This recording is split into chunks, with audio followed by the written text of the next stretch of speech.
I met my wife, we'll call her Sue, in college. We were both 18 at the time. We hit it off as soon as we went on our first date, and were spewing "I love you" within weeks of us dating. She kind of pursued me, but I was glad as hell that she did. We shared our deepest insecurities and secrets with each other, and when her dad passed away in her senior year of college, I was there for her through the whole ordeal. Her father had pancreatic cancer, and when he was hospitalized, I'd spend nights at the hospital with her so she wouldn't be alone. We got through it, and that point in time strengthened our bond. She told me she didn't know what she would have done if I hadn't been there for her.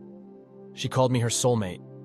I knew I was going to marry this girl, and sure enough, I popped the question about 2 years after we graduated. At that point in time, life couldn't get any better for me. I married the girl of my dreams, had a well-paying job immediately after graduating, and both our families loved us. My best friend, we'll call him Dave, and I had what I could only describe as an unbreakable brotherly bond, or so I thought. We had known each other since 3rd grade, and he was the brother I never had. He was also married, and moved away with his wife because she had landed a lucrative job at a big law firm. About a year ago, his wife died in a car crash, and this broke him. He moved back to our hometown after, but he was never the same. I tried to be there for him, but he wouldn't engage with anyone. No one understood the pain he was going through, so I asked my wife if she could talk to him, seeing as she had also lost a loved one, and that maybe Dave could relate better with someone who went through something similar. Yes, I know now that this was a huge mistake. We'd pay him visits daily. She would spend hours on end at his place even without me there. They were going on hikes together, watching movies and not inviting me, grabbing lunch, all things couples do. Now, obviously, this was far more interaction than I had intended for them to have, and it did make me uncomfortable, but Dave was doing much better from it. It's important to say that Dave and Sue never liked each other before all this happened. This is because Sue always thought he was a douche. Before he married his wife, Dave was bouncing from relationship to relationship, and even after he got with his deceased wife, he constantly cheated on her. As a result, Sue had a particular dislike for him, and always questioned how I could be friends with someone with such low morals. This disdain for Dave is also what made me oblivious to what was to come. As I mentioned, Sue and Dave became inseparable, to the point where she would invite him into things I had planned for us as a couple.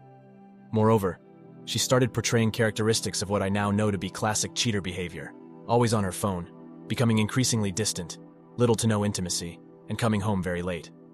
At this point, it was all too suspicious, and one day she was texting and I asked who she was talking to. She said it was one of her girlfriends, and when I asked to see what they were saying, she became very irritated and called me possessive.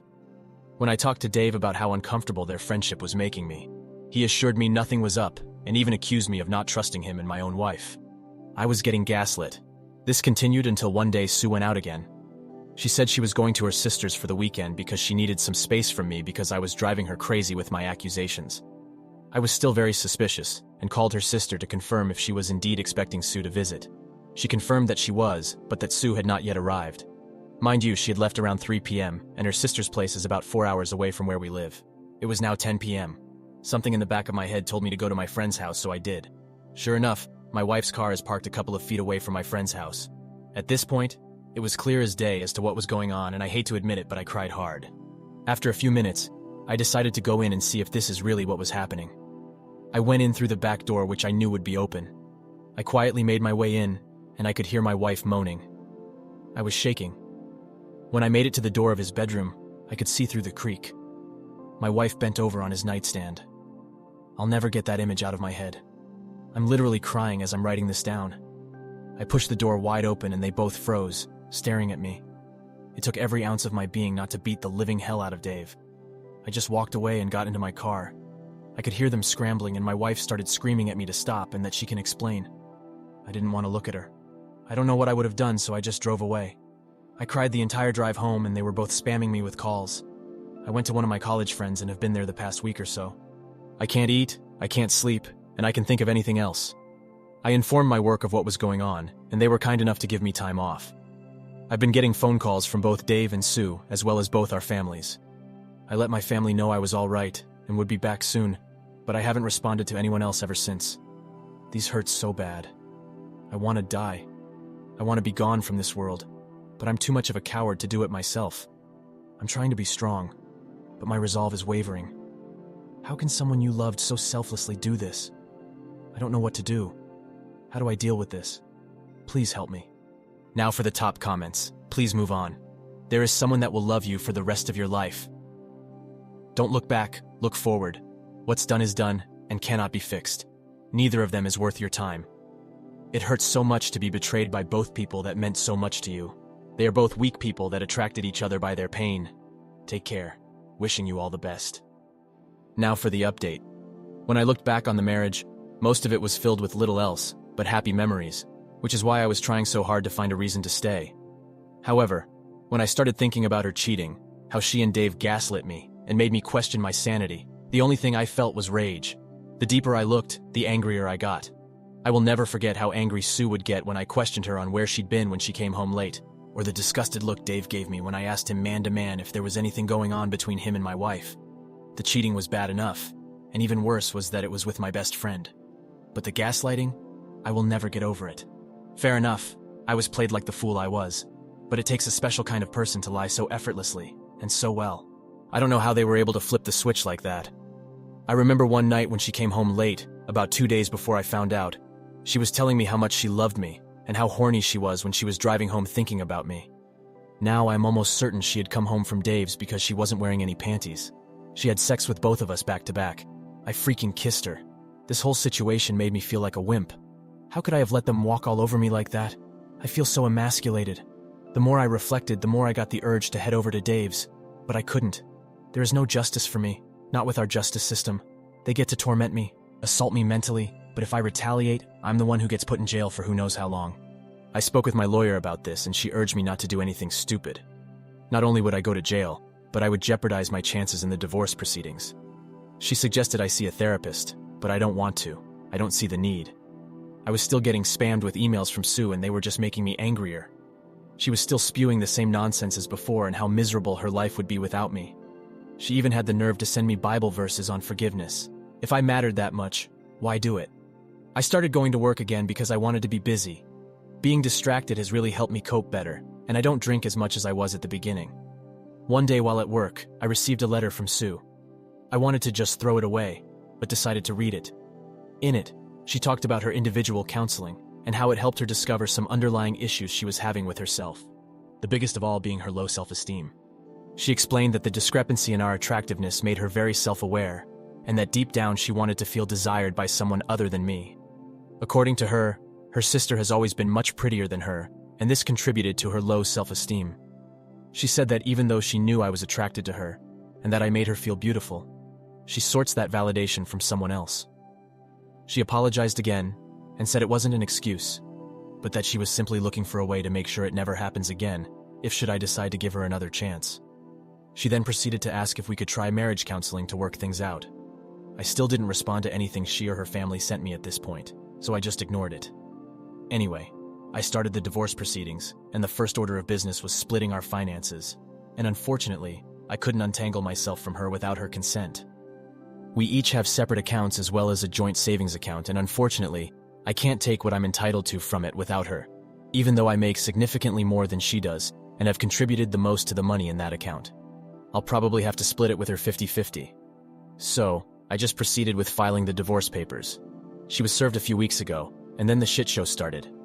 The very day she was served, she showed up at my apartment with the divorce petition in her hands. I don't know how she found out where I was. We just stared at each other for what felt like forever, and all the pain from that night came back. All the emotions I felt returned with renewed vigor. I almost teared up again, but I didn't. She looked like she had been crying and she rushed towards me and tried to give me a hug. I gently pushed her away, and this somehow made her hysterical. She started shouting, asking why I was giving up on us so easily, and if we could just talk it out. At this point, I figured I just wanted to get away from her. Looking at her gave me a wave of different emotions, so I wanted to get away before I did or said anything I would regret. I tried going back to my car, and she threw herself on the top of the hood. I asked her what she wanted, and she said she just wanted to talk things through, that we couldn't end our marriage in such a manner without at least clearing the air. I relented because she was clearly not taking no for an answer, and was making a scene. We got into my apartment, and I just sat down and listened to what she had to say. Again, she said she would do anything to save our marriage, that she doesn't love Dave, that she's sorry. She said she did some research on how we can move forward, and suggested a trial separation. In this separation, she said I could date whoever I wanted, but that I should hold off on the divorce, and at the very least give her the chance to mend our friendship, and then our relationship as husband and wife. She suggested a lot of other crazy stuff like a one-sided open marriage in my favor, tried showing me stories of other couples who have survived infidelity, and even suggested that we should just move to a different state or even a different country, just the two of us. That part kind of hurt me because we had spoken about moving and starting our family not too long before all this shit happened. When she was done, we just sat there in silence, again just staring at each other. And then I asked her why. Why him? Why cheat on me with him, and then come back only after I caught her? She started sobbing really hard when I asked these questions. She said she felt really guilty even during the acts, but that she didn't know how to stop, that she was so deep in the affair that he didn't think of the consequences and what she was going to lose. She said that the counseling made her realize that she probably would have cheated on me at some point, if not with Dave, then with someone else. This was supposedly because of the same underlying issues that she was unaware of. I asked her if she loved Dave, and she promised me she didn't love him, that they haven't spoken since I left, and that she doesn't even know where he is now, that she loved only me and would do anything to make up for what she has done to us. I asked her if she had ever cheated on me before all of this, and she swore on her dead father that this was the first and last time. I asked her who else knew about her and Dave. She hesitated and said only her sister, but that she only knew about it a few days before I found out, and that she implored her to end it and come clean to me. I also asked her why she was begging, why she didn't just leave to be with Dave. I asked her if she was only doing this because she felt like it was the right thing to do, and not because she actually wanted to be with me. She answered saying that she was doing it because she loves me, and because she knows she made some horrible choices. We talked for a long time. A lot of crying on her end, but not for me. I had cried enough when I first found out, and didn't have any more tears to shed over this. Then I asked her if there was anything else she wanted to tell me, if there was anything else she was keeping secret. She started sobbing again and asked me not to get angry. I got really nervous when she said that. She started crying for a bit before I urged her to just say it because she was making me uneasy. Then it came out. She said she found out she was pregnant not long after I had left, and that she got an abortion because she wasn't sure who the father was. She said she thought if it turned out to be Dave's, there would be no room for reconciliation, and she felt she had to do it. I couldn't believe what I was hearing. I was in shock, and she started begging even more not to let this be the end of our relationship. I just went numb. I asked her to leave and she begged me to stay, that we still needed to talk. All this begging was simply infuriating, coupled with the news I just heard. I asked her how far along she was when she found out she was pregnant and she said a few weeks. Then it hit me. Wait, you said in an email that you only started having sex with Dave about a week before I found out. Was that a lie? She nodded. She freaking nodded. She explained that she only said that because she didn't want to hurt me with the details and was trying to minimize it. She confessed that it was physical for less than a month. She tried to console me, but I pushed her away. I asked her to leave and never come back. She tried saying something, but I just started yelling at her to leave. She asked if we could talk again once I've processed everything, and I refused. I told her I had found a job in another state and would be moving as soon as the divorce was on the way in our state. There is a 2-month cool-off period after you file. I had already planned on doing this and was just finalizing everything before I resigned from my current job. I had already given my boss a notice at that point. When she heard this, it was more of the same cry and pleading like before. I told her to leave or I would call the police. She reluctantly left, and I just lay on the floor wondering where I went wrong. How did my marriage get to this point in such a short period of time? I just couldn't understand it. I was somewhat sure of the divorce before, but after she and I spoke, I was now sure of my decision than ever before. I ignored all efforts on Sue's end for contact again. However, a few days ago, this was on Thursday, I received a phone call from my mom that Sue was in the hospital. Apparently, she was hospitalized for a drug overdose. This all felt like a nightmare. I still don't know how to process all of this. Why is all of this happening? I visited Sue in the hospital and she seemed to be okay, but she was checked into a psych ward. That's where things are at now. I still have no idea why she would do this, and the time I visited her, she was asleep. It hurts because I still love her, and right now, I'm just happy she's okay. I haven't been thinking of the divorce given what's going on right now. How do I even proceed? There's probably a lot of important details I'm leaving out, but adding them will just make this unbearably long. I just need suggestions on what I should do. Now for the top comments. I feel she overdosed intentionally to get your attention. Proceed with the divorce and go for counseling for your own well-being. Don't allow anyone to guilt trip you about forgiveness. Focus on cutting ties and healing. Wish you all the best. Continue with the divorce. You'll never be able to trust her. You'll never receive anything but pain from her. You didn't do this, she did. Move on. Save your life and find someone that will love you how you deserve. Good luck and God bless. Experience. Continue with your plans. Do not change anything and do not try to help her get better. Only see her when lawyers are present. If she has things at the house she needs to get, have someone else there. You find something else to do at that time.